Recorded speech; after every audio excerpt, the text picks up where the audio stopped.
ঈদ, খুশির ঈদকে মহাসমারোহে পালন করার জন্য এবার দুস্থদের পাশে শান্তিপুরের বিধায়ক। শান্তিপুরের বিধায়ক ব্রজকিশোর গোস্বামী এদিন ঈদের উপহার দুস্থ মানুষদের হাতে তুলে দেন। শুধু তাই নয়, তিনি আরও জানান যে সাধারণ মানুষ যেরকম দুর্গাপুজোয় আনন্দ করে, সেরকম ঈদে মুসলমান ধর্মাবলম্বী মানুষরা তারা আনন্দ করেন। তবে সেই আনন্দ যাতে আরও বেশি মাত্রা পায়, সেক্ষেত্রে যারা দুস্থ, যারা সেইভাবে সেরকম বাজার হাট করতে পারেন না, বা যারা নতুন বস্ত্র কিনতে পারেন না, যারা রীতিমতো আর্থিকভাবে সচ্ছল নয়, ঠিক তাদের পাশেই রাজ্যের সরকার বারবার দাঁড়াচ্ছে। এবং ঠিক সে কারণেই তিনি এই দুস্থ মানুষদের পাশে থেকে তাদেরকে ঈদ উপহার তুলে দিয়েছেন।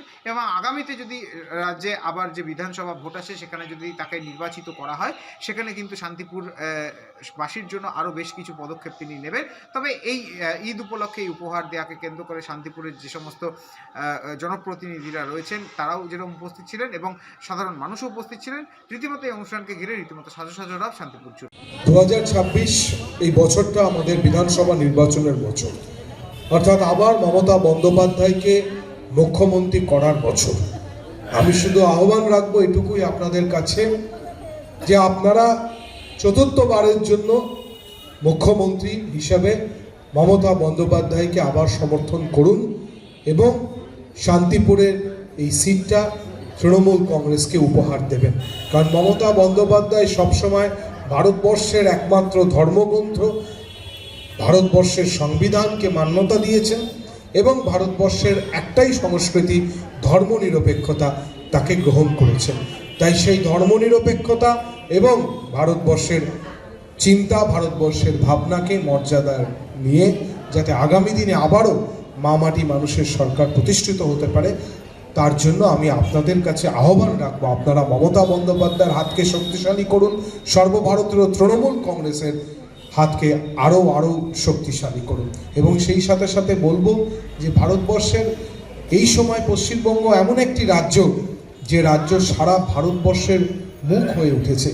এসআইআরে যখন মানুষ হাহাকার করছে, তখন মমতা বন্দ্যোপাধ্যায় নিজে সেই বিখ্যাত কালো কোট গায়ে দিয়ে সুপ্রিম কোর্টে সওয়াল করেছেন বাংলার জন্য, বাঙালির জন্য। তাই আগামী দিনে মমতা বন্দ্যোপাধ্যায়ের সঙ্গে আমাদের সবাইকে থাকতে হবে। এখানে কেউ বলছিল ইয়ার আলী ভাই আমাদের ইমাম ভাতার কথা। দেখুন, ভাতা উনি কখনো কোনো ধর্ম দেখে দেননি। উনি যখন লক্ষ্মীর ভাণ্ডার দিয়েছেন, সেখানেও কোনো ধর্ম দেখেননি। উনি যুবসাথীর জন্য ফর্ম ফিল আপ করাচ্ছেন, সেখানেও কোনো ধর্ম দেখেননি। উনি সার্বিক উন্নয়নের কথা বলেছেন।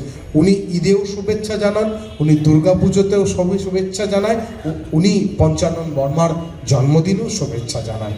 ওনার কাছে রাজবংশী ভাইরাও যা, কামতাপুরীরাও তাই, সংখ্যালঘুরাও তাই, সবাইকে নিয়ে, কারণ উনি একটা নীতিতেই বিশ্বাসী, সেটা হচ্ছে ধর্ম নিরপেক্ষতা, শান্তি এবং উন্নয়ন। তাই শান্তি এবং উন্নয়নের স্বার্থে আগামী দিনে আপনাদের সবাইকে মমতা বন্দ্যোপাধ্যায়ের, অভিষেক বন্দ্যোপাধ্যায়ের পাশে থাকার আহ্বান জানিয়ে আগাম রমজান মাসের শুভেচ্ছা এবং পবিত্র আপনাদের উৎসবের শুভেচ্ছা জানিয়ে আমি আমার